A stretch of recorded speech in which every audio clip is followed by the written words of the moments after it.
என்று பெயர் பெற்று விளங்கும். எனக்கு பெண்மகவாக வந்த மண்டைக்காட்டு தெய்வமே, திக்கற்றவருக்கு நீயே கதி.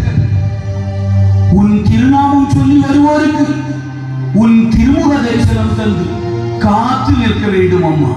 மண்டைக்காட்டு அம்மையே தந்தையே, உங்கள் திருவாக்கின்படியே என் திருமுகத்தை காண மக்கள் ஆசை அடைவார்கள். மேலும் நோய் நொடி நொம்பலங்கள் வெள்ள சூரியங்கள் தீர என் மக்களை காத்து வளர்ப்பேன். மேலும் ஒடுக்குப்பதை ஓரையறுத்து திருக்கோயில் கட்டி முக்தி பெற்று உயிராக தாயே, பொன்னம்மா, மண்டைக்காட்டு அம்மையே, உன் கருணையே கருணை.